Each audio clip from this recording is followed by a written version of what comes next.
Assalamualaikum warahmatullahi wabarakatuh. Waalaikumsalam warahmatullahi wabarakatuh. Waalaikumsalam warahmatullahi wabarakatuh. Kami dari kelompok 11 yang beranggotakan saya, Atika Auliana Fitri sebagai moderator, Novi Puspitasari, Sela Febriani, Muhammad Irsyandi Dailimunte, dan Muhammad Syahan Abu Bakar sebagai penyaji. Baiklah, kami akan memaparkan hasil diskusi kami tentang salah satu tools dari CRM, yaitu SAS-like. Next.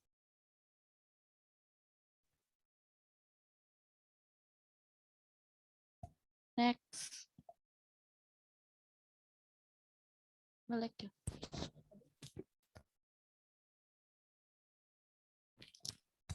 Apa itu CRM? CRM atau Customer Relation Management adalah strategi bisnis yang memadukan proses manusia dan teknologi, membantu menaikkan prospek penjualan, mengkonversi mereka menjadi pelanggan, dan mempertahankan pelanggan yang sudah ada, pelanggan yang puas dan loyal. Selanjutnya akan dijelaskan oleh Saudari Sela. Dipersilakan. Baiklah, di sini saya akan menjelaskan tentang tujuan CRM. Tujuan dari CRM adalah untuk mengetahui sebanyak mungkin tentang bagaimana kebutuhan dan perilaku pelanggan untuk selanjutnya memberikan sebuah pelayanan yang optimal dan mempertahankan hubungan yang sudah ada.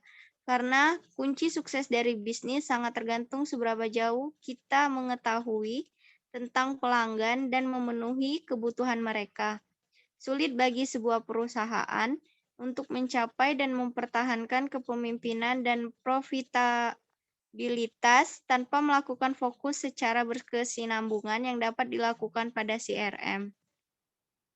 Selanjutnya, saya akan menjelaskan tentang definisi SAS-like. SAS-like CRM adalah perangkat lunak CRM berbasis web untuk mengelola prospek, akun, peluang, kontak, survei, forum, kasus, dan solusi. Kelola dukungan yang diminta oleh pelanggan. Memungkinkan pelanggan untuk membuka dan mengikuti insiden atau kasus, memposting pertanyaan ke forum, dan melihat solusi untuk masalah umum.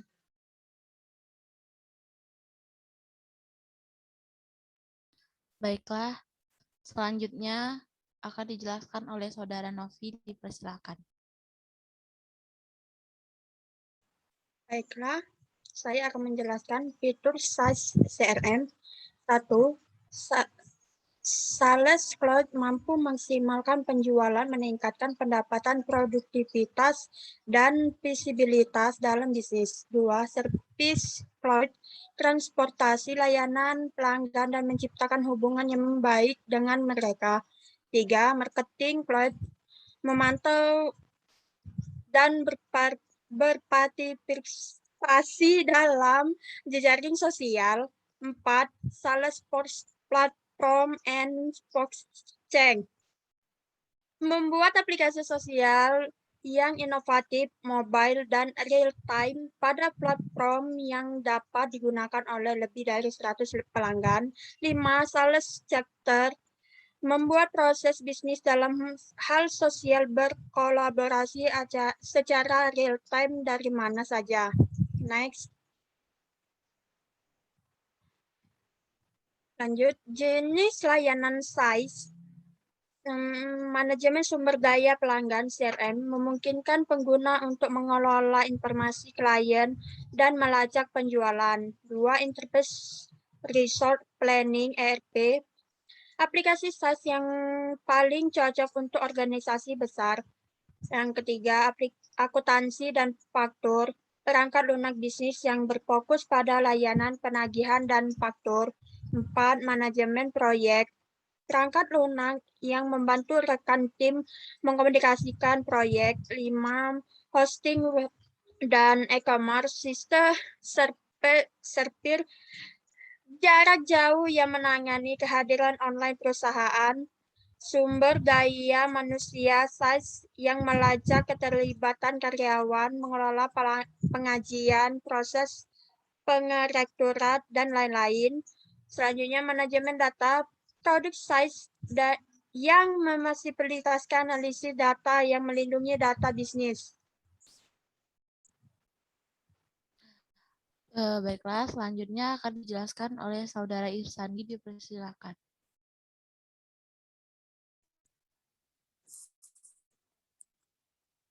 Baiklah, tentang mengapa bisnis mengadopsi model SaaS selengkap lunak yang dijual melalui model penagihan lain yang meyakinkan pengguna untuk si produk pengembangan menyukai SaaS konsisten dan berjalan di infrastruktur perusahaan. Inspektor menyukai pendapatan SaaS karena berulang, arus kas yang dapat diprediksi. Akan menjelaskan tentang tahapan bisnis SaaS.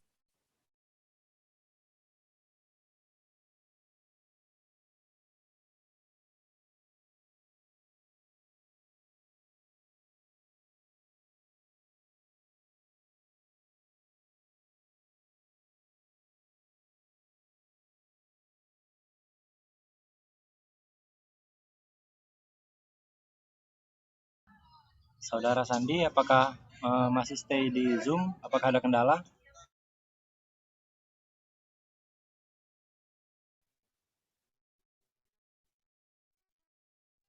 Saya masih maaf tadi gangguan jaringan.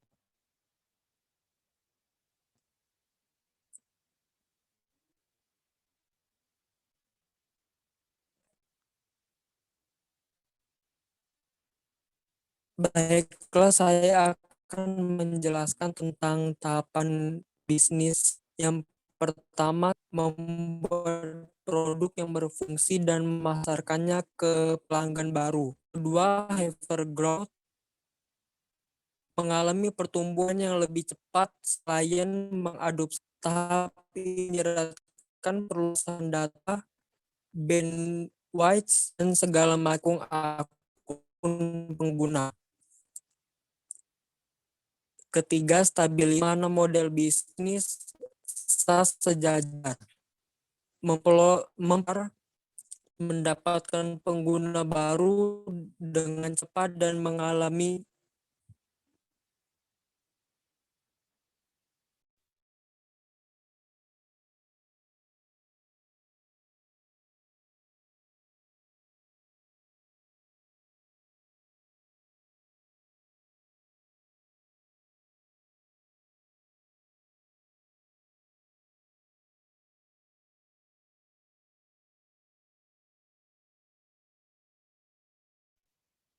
baiklah, kembali kepada moderator.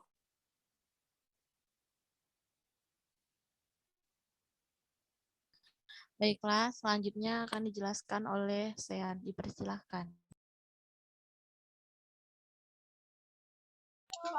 Oke, terima kasih Saudari Yatika atas kesempatannya. Selanjutnya, saya akan menjelaskan tentang manfaat model bisnis SaaS bagi nasabah. Nah, itu ada 3. Yang pertama, biaya lebih rendah. Platform SaaS didistribusikan secara berlangganan, itu menghilangkan biaya lisensi yang terlibat dalam pemasangan perangkat lunak tradisional. Yang kedua, fleksibilitas dan skalabilitas. Model bisnis SaaS menawarkan fleksibilitas yang lebih besar kepada pelanggan. Jika mendasarkan penetapan harga pada metrik penggunaan, klien hanya akan membayar lebih jika mereka lebih sering menggunakan produk. Yang ketiga, adopsi lebih tinggi. Kemampuan untuk menggunakan alat SaaS dimanapun di dunia telah meningkatkan pengadopsinya. Jika pengguna merasakan manfaat langsung dari perangkat lunak, kemungkinan tetap menggunakan produk jauh lebih tinggi. Baik, next. Selanjutnya, manfaat model bisnis SaaS bagi vendor. Yang pertama, pendapatan berulang. Salah satu manfaat terbesar dari model bisnis SaaS adalah memungkinkan aliran pendapatan berulang yang membantu mengontrol churn. lebih mudah untuk memperbarui dan mendukung. Sebagai pemilik perusahaan SaaS, mengontrol sistem dan lingkungan tempat produk dikembangkan. Yang ketiga yaitu pivoting dan peningkatan. Dengan SaaS dapat terus memperbarui produk, itu akan membantu penyempurnaan produk sehingga dapat meningkatkan retensi dan menarik pelanggan baru dalam prosesnya. Oke, kembali kepada moderator. Baiklah, terima kasih. Baiklah, demikianlah hasil diskusi kami yang dapat kami paparkan. Lebih dan kurang kami mohon maaf. Saya tutup. Wassalamualaikum warahmatullahi wabarakatuh. Waalaikumsalam warahmatullahi wabarakatuh. Wabarakatuh. Wabarakatuh.